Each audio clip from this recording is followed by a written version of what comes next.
আসসালামু আলাইকুম। সবাইকে স্বাগত জানাচ্ছি আমার দেশ আজকের বিশ্বে। সঙ্গে আছি আমি মাহবুবুর রহমান। শুরুতেই সংবাদ শিরোনাম। আন্দোলন প্রত্যাহার করল ককরোচ জনতা পার্টি। ইরান সহ 4 দেশে ভারতীয়দের ভিসার সুবিধা বাতিল। ভারতের আদিনা মসজিদে শিবলিঙ্গ স্থাপনের দাবি।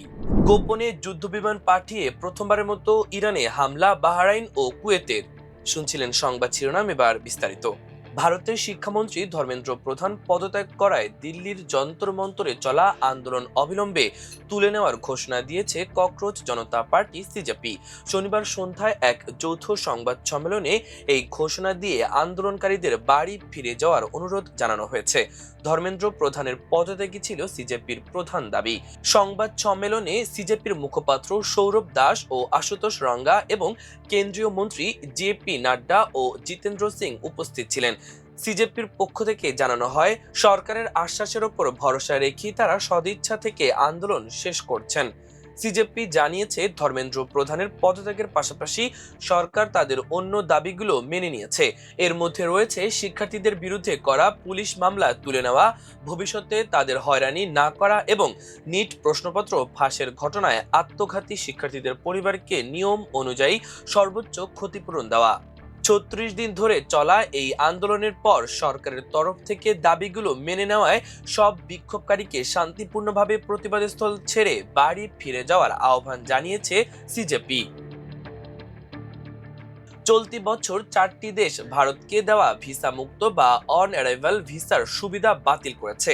ইরান, বলিভিয়া, কেপ ভার্দে এবং নিকারাগুয়া ভারতীয় পাসপোর্টধারীদের জন্য তাদের ইমিগ্রেশনের নিয়মে পরিবর্তন এনেছে। এনডিটিভির খবরে বলা হয়েছে, সর্বশেষ হেনলি পাসপোর্ট ইন্ডেক্স অনুযায়ী ভারতের পাসপোর্ট 75তম থেকে নেমে এখন 81তম অবস্থায় রয়েছে। বর্তমান র্যাঙ্কিং অনুযায়ী ভারতীয় পাসপোর্টধারীরা বিশ্বজুড়ে 55টি গন্তব্যে ভিসামুক্ত বা অন অ্যারাইভাল সুবিধা পান। গত বছর এই সংখ্যাটি ছিল 57। ইরান মধ্যপ্রাচ্যের অন্যতম জনপ্রিয় এই গন্তব্যে একদিন ভারতীয়রা পূর্ব অনুমোদন বা ভিসা ছাড়াই যাতায়াত করতে পারতেন। তবে 2025 সালের নভেম্বরে সাধারণ ভারতীয় পাসপোর্টধারীদের জন্য ভিসা ছাড়া বা মওকুফ সুবিধা স্থগিত করে ইরান। বলিভিয়া, লাতিন আমেরিকার দেশ বলিভিয়া অন অ্যারাইভাল ভিসার সুবিধা বন্ধ করে সম্পূর্ণ ই ভিসা ব্যবস্থা চালু করেছে। এখন থেকে ভ্রমণের পূর্বে অনলাইনে আবেদন ও প্রয়োজনীয় কাগজপত্র জমা দিয়ে অনুমোদন পাওয়ার পর তবেই যাত্রা করা যাবে। কেপ ভার্দে, দ্বীপাঞ্চলীয় দেশ কেপ ভার্দে 2026 সালের 1 জানুয়ারি থেকে ভারত সহ 96টি দেশের জন্য অন অ্যারাইভাল সুবিধা বাতিল করেছে।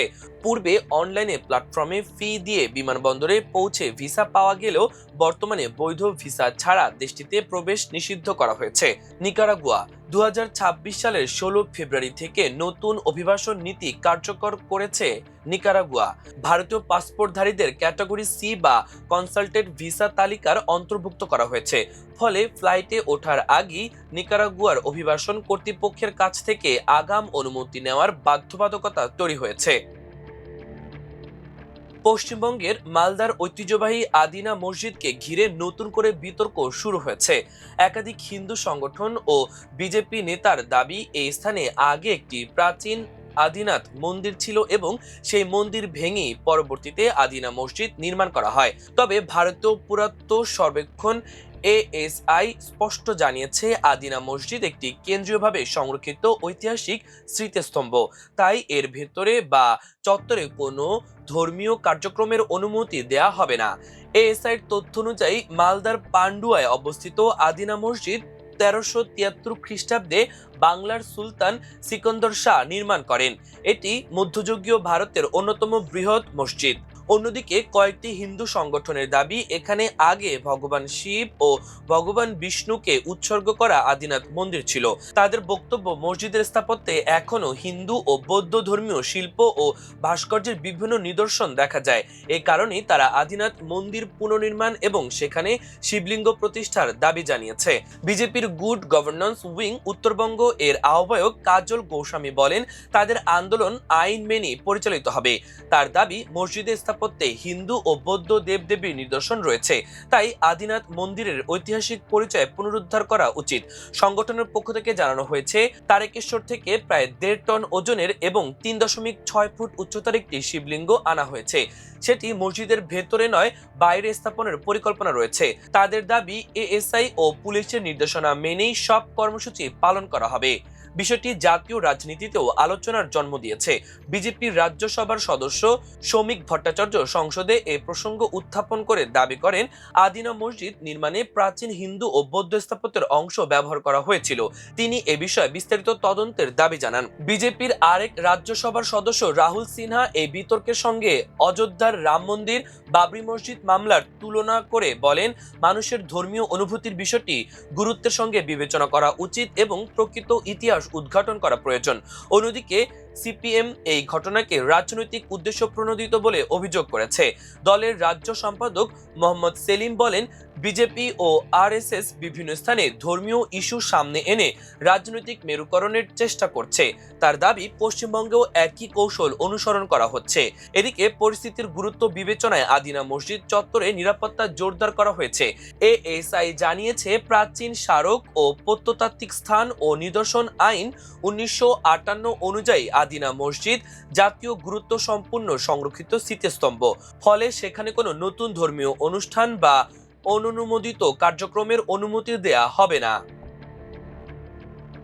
উপসাগরীয় দেশ বাহরাইন ও কুয়েত চলতি মাসের শুরুতে নীরবে যুদ্ধবিমান পাঠিয়ে ইরানের অভ্যন্তরে একাধিক সামরিক স্থাপনায় হামলা চালিয়েছে বলে দাবি করেছে মার্কিন সংবাদ মাধ্যম দ্য ওয়াল স্ট্রিট জার্নাল। শুক্রবার প্রকাশিত এক প্রতিবেদনে নাম প্রকাশে অনিচ্ছুক সংশ্লিষ্ট সূত্রের বরাতে এ তথ্য জানানো হয়। প্রতিবেদনে বলা হয়, হামলার লক্ষ্য ছিল ড্রোন ও ক্ষেপণাস্ত্র সংরক্ষণের জন্য ব্যবহৃত স্থাপনা এবং ইরানের আরও কয়েকটি সামরিক অবকাঠামো। সূত্রগুলোর দাবি, তেহরানের বিরুদ্ধে বাহরাইন ও কুয়েতের এটি প্রথম প্রত্যক্ষ সামরিক অভিযান। প্রতিবেদন অনুযায়ী সংযুক্ত আরব আমিরাত এ অভিযানে সম্ভাব্য লক্ষ্যবস্তু সম্পর্কে গোয়েন্দা তথ্য সরবরাহের পাশাপাশি প্রতিরক্ষামূলক আকাশ সহায়তা দিয়েছে। এতে ইরানকে মোকাবেলায় আরব দেশগুলোর মধ্যে সমন্বয় আরও জোরদার হওয়ার ইঙ্গিত পাওয়া যাচ্ছে।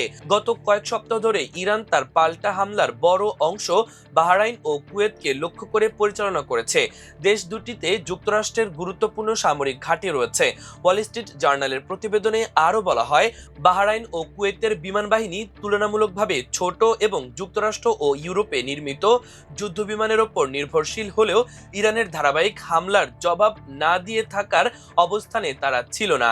এদিকে গত 2 সপ্তাহে মধ্যপ্রাচ্যের উত্তেজনা আরো বেড়ে যায়, যখন যুক্তরাষ্ট্রের প্রেসিডেন্ট ডোনাল্ড ট্রাম্প 8 জুলাই ঘোষণা দেন যে ইসলামাবাদ সমঝোতা স্মারক এর আওতায় কার্যকর যুদ্ধবিরতি আর বহাল নেই।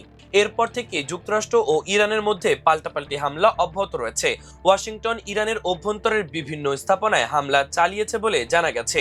অন্যদিকে তেহরানের দাবি, তারা মধ্যপ্রাচ্যের বিভিন্ন দেশে অবস্থিত যুক্তরাষ্ট্রের সামরিক স্থাপনা ও সরঞ্জাম লক্ষ্য করে হামলা চালিয়েছে। তবে বাহরাইন ও কুয়েতের কথিত হামলার বিষয়ে সংশ্লিষ্ট দেশগুলোর পক্ষ থেকে এখনো পর্যন্ত কোনো আনুষ্ঠানিক মন্তব্য বা নিশ্চিতকরণ পাওয়া যায়নি। প্রিয় দর্শক, আমাদের আজকের বিশ্বের আয়োজন এ পর্যন্তই। সবাই ভালো থাকুন, সুস্থ থাকুন, আমাদের সঙ্গেই থাকুন। আল্লাহ হাফেজ।